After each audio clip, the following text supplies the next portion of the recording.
નમસ્કાર મિત્રો, જય શ્રી કૃષ્ણ. કુંભ રાશિના જાતકો, આજે જે વાત હું તમને જણાવવા જઈ રહ્યો છું તે ખૂબ જ ધ્યાનથી સાંભળજો, કારણ કે 27 જુલાઈ પછીનો સમય કેટલાક કુંભ રાશિના લોકો માટે મહત્વનો સાબિત થઈ શકે છે.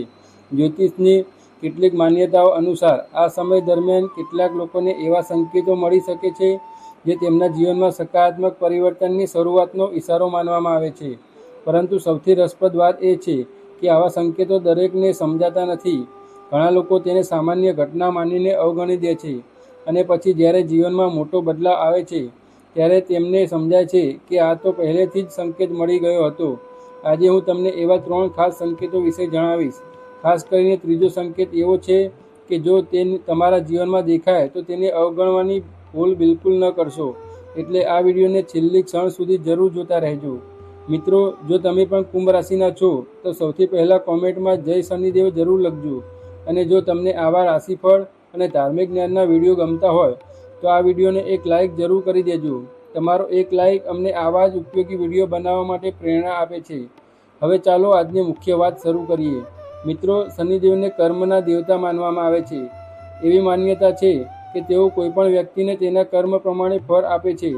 તેથી જ્યારે પણ શનિદેવની કૃપા કોઈ વ્યક્તિ પર થવા લાગે છે ત્યારે તે વ્યક્તિના જીવનમાં પરિવર્તન આવવાનું શરૂ થાય છે. પરંતુ આ પરિવર્તન એક જ દિવસમાં આવતું નથી. ધીમે ધીમે કેટલાક એવી ઘટનાઓ બનવા લાગે છે જે આગળ જતાં મોટા બદલાવનું કારણ બની શકે છે. કુંભ રાશિના ઘણા લોકો છેલ્લા કેટલાક મહિનાઓથી એક જ પ્રશ્ન પૂછતા હોય છે કે મહેનત તો ઘણી કરીએ છીએ પરંતુ પરિણામ કેમ મળતું નથી. કોઈને નોકરીમાં પ્રમોશનની રાહ છે, કોઈ ધંધામાં નફો વધે તેની રાહ જોઈ રહ્યો છે, કોઈના લગ્નની વાત અટકેલી છે તો કોઈના ઘરમાં લાંબા સમયથી ચાલી રહેલી મુશ્કેલીઓનો અંત આવતો નથી. જો તમે પણ આવી કોઈ પરિસ્થિતિમાંથી પસાર થઈ રહ્યા છો તો આ સમય તમને નવી આશા આપી શકે છે. પરંતુ મિત્રો, અહીં એક વાત ખૂબ જ મહત્ત્વની છે. જ્યોતિષ આપણને સંભવિત દિશા બતાવે છે, પરંતુ જીવનમાં મળતા પરિણામો આપણા કર્મ, મહેનત અને યોગ્ય નિર્ણય પર આધાર રાખે છે. એટલે આજે હું જે વાતો જણાવી રહ્યો છું તેને અંધશ્રદ્ધા તરીકે નહીં પરંતુ એક માર્ગદર્શન તરીકે સમજજો. જો તમે સારા કર્મ કરશો, ધીરજ રાખશો અને ભગવાન પર વિશ્વાસ રાખશો તો સારા પરિણામ મળવાની શક્યતા વધી શકે છે. ઘણી વખત આપણે જીવનમાં એવી અનુભવીએ છીએ કે બધું જ ખોટી દિશામાં જઈ રહ્યું છે. દરેક કામમાં વિલંબ થાય છે, મનમાં ચિંતા રહે છે, પૈસાની તંગી અનુભવાય છે, પરિવારના સભ્યો સાથે મતભેદ વધે છે. પરંતુ મિત્રો, એક સમય હંમેશા રહેતો નથી. દરેક અંધારી રાત પછી સવાર આવે છે. તેવી જ રીતે મુશ્કેલ સમય પછી સારો સમય પણ આવે છે. અને ઘણા લોકો માટે 27 જુલાઈ પછીનો સમય એવો જ એક બદલવાનો સમય બની શકે છે. કેટલાક જ્યોતિષીઓનું માનવું છે કે જ્યારે વ્યક્તિનો ખરાબ સમય પૂરો થવા આવે છે ત્યારે ભગવાન તેને પહેલાં નાના નાના સંકેતો આપવાનું શરૂ કરે છે. આ સંકેતો તેને ઓળખી લેનાર વ્યક્તિ ઘણી વખત યોગ્ય નિર્ણય લઈ લે છે અને જીવનમાં આગળ વધી જાય છે. જ્યારે જે લોકો આ સંકેતોને અવગણે છે તેઓ ઘણી સારી તક ગુમાવી દે છે. મિત્રો, હવે વાત કરીએ પહેલા સંકેતની. જો છેલ્લા ઘણા સમયથી અટકેલું કોઈ કામ અચાનક આગળ વધવા લાગે તો તેને સકારાત્મક સંકેત તરીકે જોવામાં આવે છે. ઉદાહરણ તરીકે, ઘણા દિવસોથી જે વ્યક્તિ તમારો સંપર્ક કરતી ન હતી તેઓ અચાનક ફોન આવે, કોઈ જૂનો મિત્ર ફરી સંપર્ક કરે, અટકેલી નોકરી વિશે સારા સમાચાર મળે, ધંધામાં લાંબા સમયથી જે ગ્રાહક આવતો ન હતો તે ફરીથી સંપર્ક કરે, અથવા લાંબા સમયથી અટકેલા પૈસા પાછા મળવાની વાત શરૂ થાય. આવી ઘટનાઓ ઘણા લોકો માટે માત્ર સંયોગ હોઈ શકે, પરંતુ કેટલાક લોકો તેને જીવનમાં સારા સમયની શરૂઆત તરીકે પણ જુએ છે. આ સમય દરમિયાન સૌથી મોટી જરૂરિયાત ધીરજ રાખવાની છે. ઘણા લોકો શરૂઆતમાં થોડો લાભ મળતા જ ઉતાવળમાં મોટો નિર્ણય લઈ લે છે, પરંતુ શનિદેવની સાથે ધીરજ અને શિસ્તને પણ ખૂબ જ મહત્ત્વ આપવામાં આવે છે. એટલે જો તમને આવા કોઈ સારા સંકેત મળવા લાગે તો સૌથી પહેલાં ભગવાનનો આભાર માનજો, પરંતુ ઉતાવળમાં કોઈ મોટું રોકાણ કે મોટો નિર્ણય ન કરશો. શાંતિથી વિચારશો, પરિવારના વડીલોની સલાહ લેશો અને પછી આગળ વધશો. જો ઘરમાં લાંબા સમયથી ચાલતા મતભેદ ધીમે ધીમે ઓછા થવા લાગે, પરિવારના સભ્યો વચ્ચે ફરીથી હાસ્ય અને ખુશી જોવા મળે, અથવા તમારા મનમાં લાંબા સમય પછી શાંતિ અનુભવાય તો તેને પણ સારો સંકેત માનવામાં આવે છે. કારણ કે સાચી સમૃદ્ધિ માત્ર પૈસાથી નથી આવતી, પરંતુ મનની શાંતિ અને પરિવારમાં ખુશીથી પણ આવે છે. મિત્રો, ઘણા લોકો એક ભૂલ કરે છે. જ્યારે સારો સમય શરૂ થવા લાગે છે ત્યારે તેઓ ભગવાનને ભૂલી જાય છે. પરંતુ યાદ રાખજો, જીવનમાં મળતી દરેક સારી તક માટે ભગવાનનો આભાર માનવો જોઈએ. દર શનિવારે શક્ય હોય તો શનિદેવનું સ્મરણ કરવું, જરૂરિયાતમંદ લોકોને મદદ કરવી અને પોતાના કર્મને સુધારવાનો પ્રયાસ કરવો. કારણ કે શનિદેવ સૌથી વધારે પ્રિય સચ્ચાઈ, મહેનત અને ન્યાય છે. હવે સૌથી મહત્વની વાત, આ તો માત્ર પહેલો સંકેત હતો. હજુ બીજો અને ત્રીજો સંકેત વિશે જાણવાનું બાકી છે. ખાસ કરીને બીજો સંકેત એવા લોકો માટે ખૂબ જ મહત્વનો છે જેઓ નોકરી, ધંધો અથવા પૈસાની સમસ્યાથી પરેશાન છે. ઘણા લોકો આ સંકેતને ઓળખી શકતા નથી અને પછી જીવનની એક મોટી તક ગુમાવી દે છે. હવે આપણે જાણીશું કે 27 જુલાઈ પછી કુંભ રાશિના જાતકો માટે મળતો બીજો સંકેત શું હોઈ શકે અને જો તે સંકેત તમને મળે તો તમારે શું કરવું જોઈએ. મિત્રો, હવે વાત કરીએ બીજા એવા સંકેતની જેને ઘણા લોકો સામાન્ય ઘટના સમજીને અવગણી દે છે.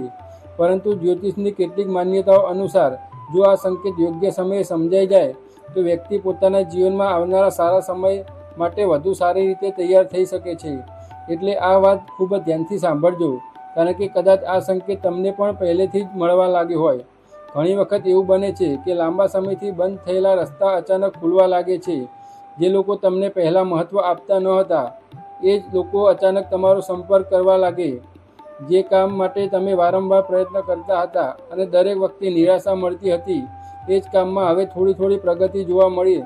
મિત્રો, જીવનમાં આવતો આ બદલાવ એક દિવસમાં નથી આવતો. ભગવાન પહેલાં પરિસ્થિતિ બદલે છે, પછી તક આપે છે અને ત્યારબાદ મહેનતનું ફળ આપે છે. જો તમે નોકરી શોધી રહ્યા છો તો અચાનક 2-3 જગ્યાએથી ઇન્ટરવ્યૂ માટે ફોન આવી શકે છે.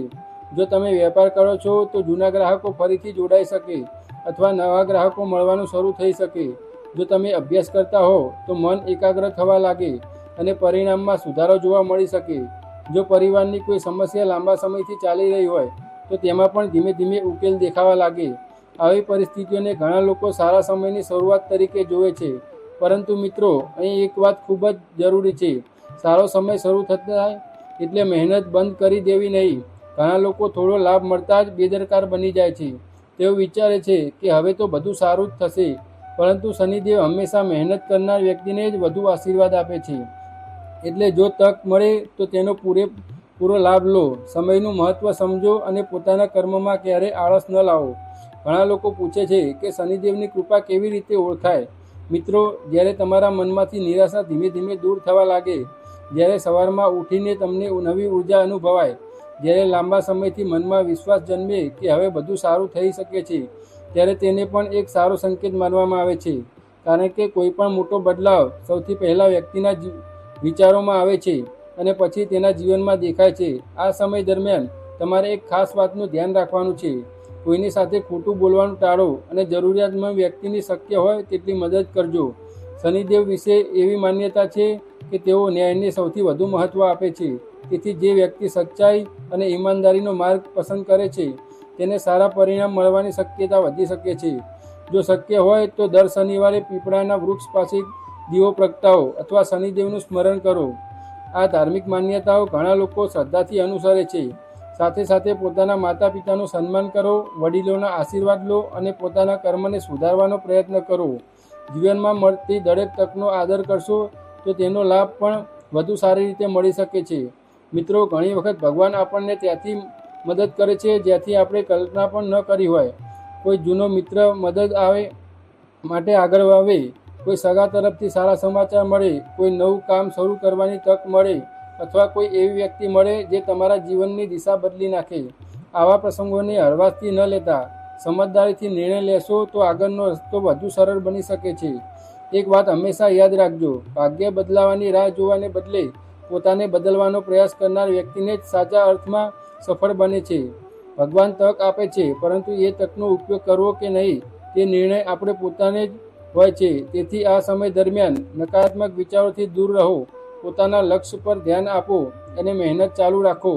મિત્રો, હવે જે ત્રીજો સંકેત હું તમને જણાવવાનો છું તેના વિશે બહુ ઓછા લોકો જાણે છે. ઘણા લોકોના જીવનમાં આ સંકેત આવે છે પરંતુ તેઓ તેને ઓળખી શકતા નથી. જો આ સંકેત તમને મળે અને તમે યોગ્ય સમયે સમજી જાઓ તો તે તમારા જીવન માટે ખૂબ જ મહત્ત્વનો બની શકે છે. સાથે જ હું તમને એક એવો સરળ ધાર્મિક ઉપાય પણ જણાવીશ જે ઘણા લોકો શ્રદ્ધાપૂર્વક કરતા આવ્યા છે. એટલે મિત્રો, જો અત્યાર સુધી તમે વિડીયો જોઈ હોય તો એકવાર કોમેન્ટમાં જય શનિદેવ જરૂર લખજો. હવે આપણે જાણીશું ત્રીજો અને સૌથી મહત્વનો સંકેત, જેને ઘણા લોકો પોતાના જીવનની નવી શરૂઆતનો ઇશારો માને છે. મિત્રો, મેં તમને જણાવ્યું હતું કે ત્રીજો સંકેત સૌથી ખાસ છે, કારણ કે ઘણા લોકોના જીવનમાં આ સંકેત આવે છે, પરંતુ તેઓ તેને સમજી શકતા નથી. જ્યારે પાછળથી તેમને સમજાય છે કે આ તો ભગવાનને પહેલેથી જ એક નવી શરૂઆતનો ઇશારો આપ્યો હતો.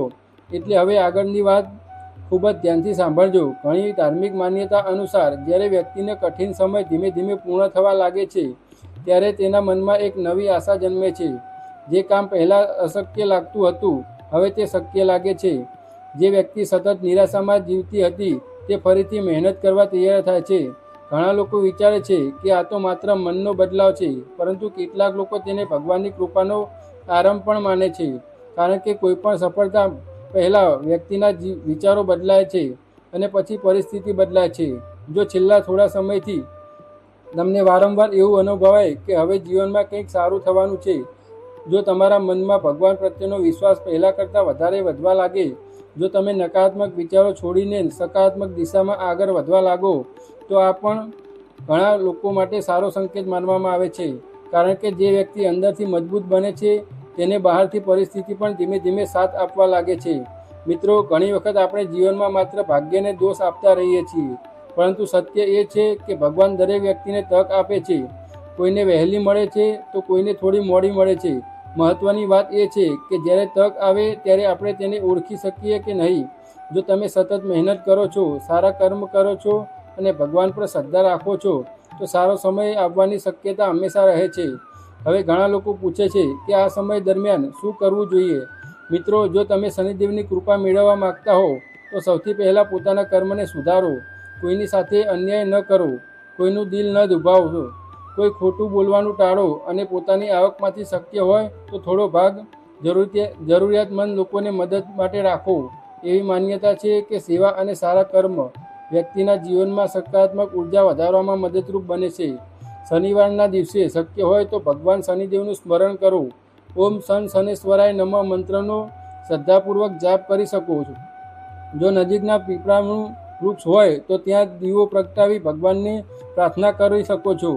આ ઉપાય ધાર્મિક શ્રદ્ધા પર આધારિત છે અને ઘણા લોકો તેને ભક્તિભાવથી કરે છે. સૌથી મહત્ત્વની વાત એ છે કે ઉપાય સાથે સારા કર્મ પણ જરૂરી છે. મિત્રો, આજે મેં તમને 3 એવા સંકેતો વિશે જણાવ્યું જેને કેટલાક લોકો જીવનમાં સારા સમયની શરૂઆત સાથે જોડે છે. પરંતુ યાદ રાખજો કે માત્ર સંકેતો જોઈને બેસી રહેવાનું નથી. ભગવાન તક આપે, પરંતુ સફળતા મેળવવા માટે મહેનત તો આપણે જ કરવી પડે છે. જો તમે ધીરજ રાખશો, સતત પ્રયત્ન કરશો અને સારા માર્ગ પર ચાલશો, તો જીવનમાં પ્રગતિ કરવાની સંભાવના જરૂર વધશે. જો તમને લાગે છે કે છેલ્લા થોડા સમયથી તમારા જીવનમાં પણ આવા સકારાત્મક બદલાવ જોવા મળી રહ્યા છે, તો કોમેન્ટમાં જરૂર લખજો. મને વાંચીને આનંદ થશે કે આપણા દર્શકોમાંથી કેટલાક લોકો પોતાના અનુભવ શેર કરે છે. તમારો અનુભવ બીજા લોકો માટે પણ પ્રેરણા બની શકે છે. મિત્રો, જો તમને આજનો આ વિડીયો પસંદ આવ્યો હોય અને તમને આવી જ સરળ ભાષામાં રાશિફળ, ધાર્મિક જ્ઞાન અને વાસ્તુ સંબંધિત માહિતી ગમતી હોય, તો વિડીયોને એક લાઇક જરૂર કરજો. આ વિડીયો તમારા પરિવાર અને મિત્રો સાથે પણ શેર કરજો, જેથી તેઓ પણ આ માહિતી જાણી શકે.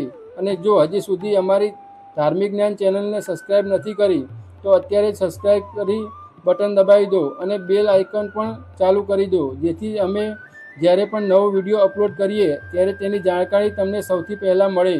કોમેન્ટમાં જય શનિદેવ જરૂર લખજો અને સાથે એ પણ જણાવજો કે તમે કઈ રાશિના છો. હું તમારા દરેક કમેન્ટ વાંચવાનો પ્રયત્ન કરું છું. મિત્રો, આજના વિડીયોમાં બસ આટલું જ. ભગવાન શનિદેવની કૃપા તમારા અને તમારા સમગ્ર પરિવાર પર હંમેશા બની રહે. તમારા જીવનમાં સુખ, શાંતિ અને સમૃદ્ધિ આવે એવી પ્રાર્થના. જય શ્રી કૃષ્ણ. જય શનિદેવ.